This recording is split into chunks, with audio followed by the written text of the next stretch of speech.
Hello everyone, welcome back to my channel. కొబ్బరి పచ్చడి అండి. ఈ పచ్చడి మనం రైస్లోకి తినొచ్చు, చాలా బాగుంటుంది. మనం రెగ్యులర్గా ఇడ్లీ దోశలోకి చేసుకునే పచ్చడి కాకుండా ఇది రైస్లోకి ఎలా చేయాలనేసి నేను ఈ వీడియోలో చూపిస్తాను. కొబ్బరిని ఇలా చిన్న చిన్న ముక్కలుగా కట్ చేసుకోవాలి. స్టవ్ పైన ఒక ప్యాన్ పెట్టేసి కొద్దిగా ఆయిల్ వేసుకొని అందులో పచ్చిమిర్చి వేసుకొని వేయించుకోవాలి. మనం ఎండుమిర్చి కూడా వేసుకోవచ్చు.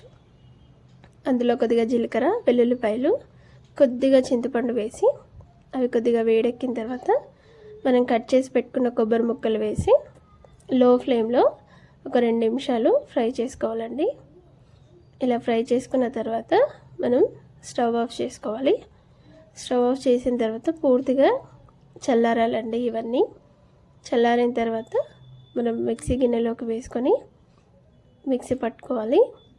అందులో ఉప్పు వేసుకోవాలి. ఇందులో వాటర్ వేయకుండా మిక్సీ పట్టాలండి. వాటర్ వేస్తే మనం నార్మల్గా ఇడ్లీ దోశలకి చేసుకునేలాగా అవుతుంది. వాటర్ వేయకుండా మిక్సీ పట్టేసుకోవాలి. ఇప్పుడు అందులోకి తాలింపు వేస్తున్నాను.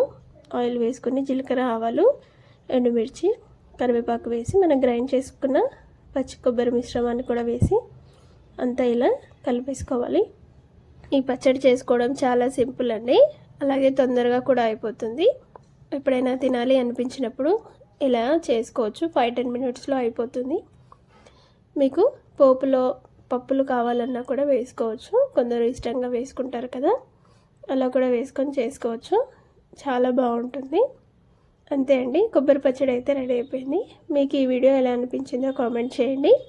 రెసిపీ నచ్చితే లైక్ చేయండి, షేర్ చేయండి, సబ్స్క్రైబ్ చేసుకోండి. Thank you so much for watching. Please subscribe my channel.